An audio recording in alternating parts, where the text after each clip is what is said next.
Ce matin, dans un aéroport quasiment désert suite aux intempéries et aux grèves de la Direction générale de l'aviation civile, l'Euro-Airport a annoncé à la presse le bilan de son activité pour l'année 2009.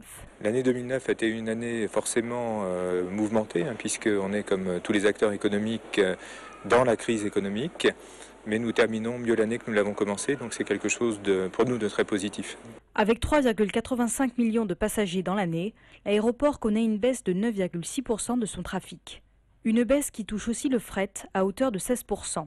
L'année 2009 avait pourtant vu l'entrée de la Suisse dans l'espace Schengen, une mesure permettant de faciliter grandement les procédures de contrôle pour de nombreux passagers.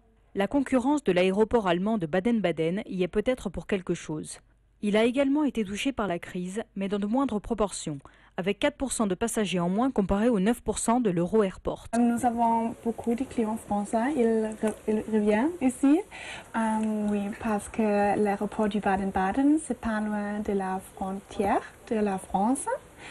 Et l'aéroport, c'est aussi plus petit que des autres aéroports, par Dubaï peut-être, c'est un très grand aéroport avec aussi deux sites, une site Suisse et une site France et aussi deux places parking et c'est pour les personnes un peu plus compliquées. Et chez nous, c'est plus facile pour le parking et c'est moins cher qu'en France parce que chez nous, les clients peuvent acheter des paquets avec tous les tags et tout compris.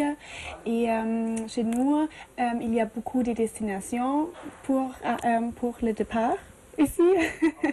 Et chez nous, les clients peuvent payer avec la carte bancaire, c'est aussi comme France. Et oui, peut-être aussi notre bureau, c'est spécialisé aussi pour des Français. Tout est donc mis en œuvre pour faciliter le voyage aux passagers français à Baden. Je prends l'avion pour la ville de Stockholm et en passant par Skavsta parce que Ryanair est une des rares compagnies qui s'arrête à Baden. Et quand on habite du côté de Strasbourg, c'est plus simple que d'atterrir sur Francfort. Nous partons en Crète.